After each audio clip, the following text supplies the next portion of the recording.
All right, now I have some big pieces of news about ABC News rigging the presidential debate in Kamala Harris's favor.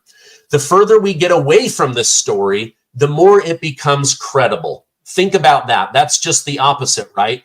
Whenever something is bad or wrong, the further you get away from it, usually the more it falls apart. But with this story, the further we get away from it, the more credible it becomes. We have cover-up going on at the Disney Corporation, ABC News refusing to do an internal audit and investigation. We have one of the moderators admitting what she did to Donald Trump, and the other guy, well, his career might be over. So let me jump into this. ABC News, as you know, is owned by the Disney Corporation. Well, the woman that heads up this division of ABC News is named Dana Walden. Dana Walden happens to be the best friend of Kamala Harris. So she went to college and the sorority of one of the moderators, and the head of ABC News at the Disney Corporation happens to be her best friend.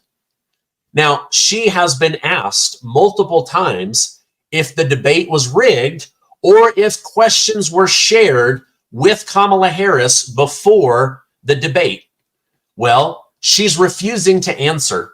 So instead of just saying, no, that's ridiculous, we would never do that, that would destroy our credibility, she is fumbling over her words and saying, I refuse to answer that question.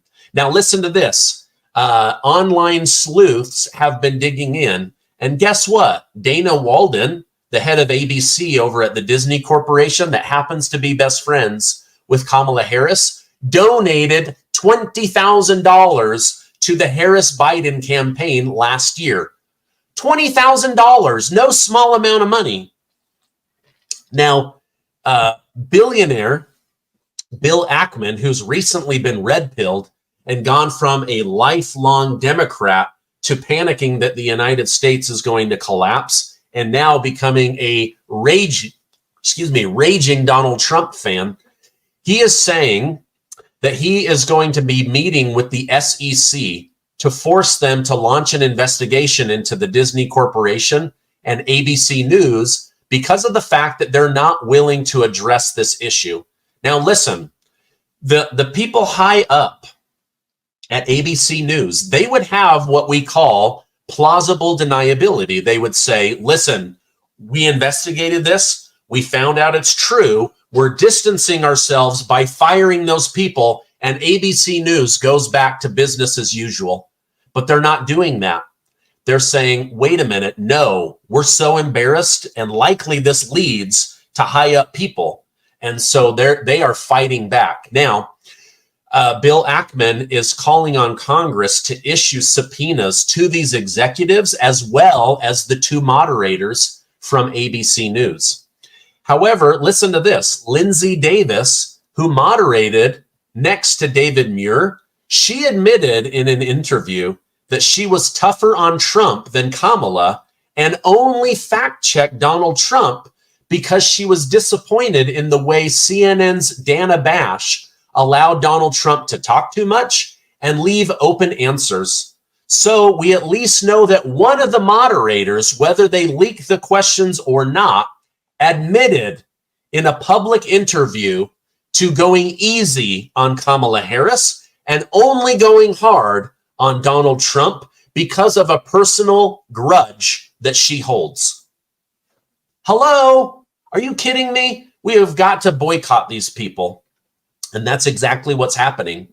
Co-moderator David Muir of ABC News 2020 has not admitted to being biased or harder on Trump, although he clearly was. And the way that they designed questions and follow-up questions to Donald Trump showed that they were trying to get him in a gotcha moment, and they did none of that to Kamala Harris.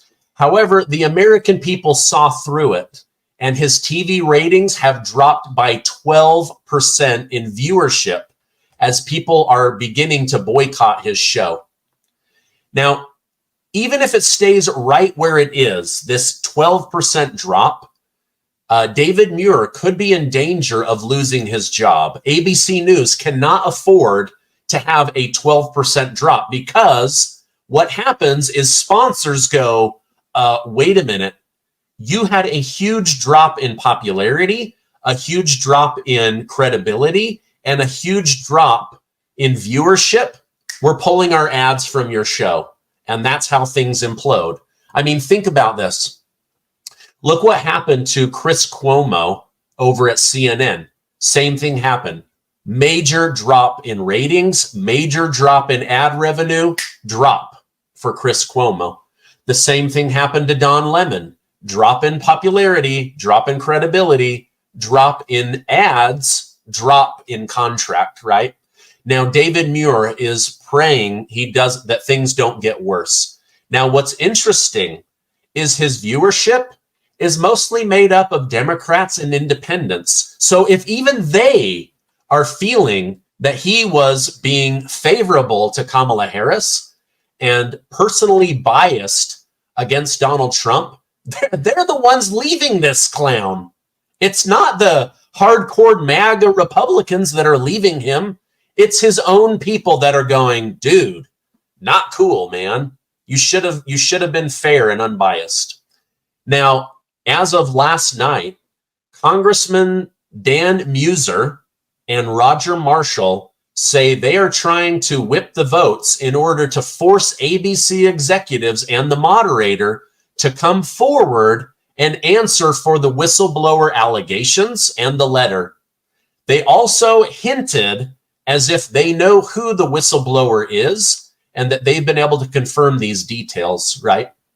Now, ABC News is now saying that the whistleblower is completely fake, as are the allegations. So they're saying this whistleblower person, that he or she doesn't even exist.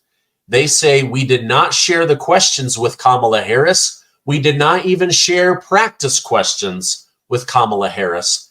However, if the whistleblower is real, and based on these two Republicans demanding that the subpoenas be sent out, it sounds like he or she is real, then ABC News will be forced to fire people or lose their broadcast license. So I'll continue to keep you guys updated, but it's looking very bad for ABC News and the Disney Corporation.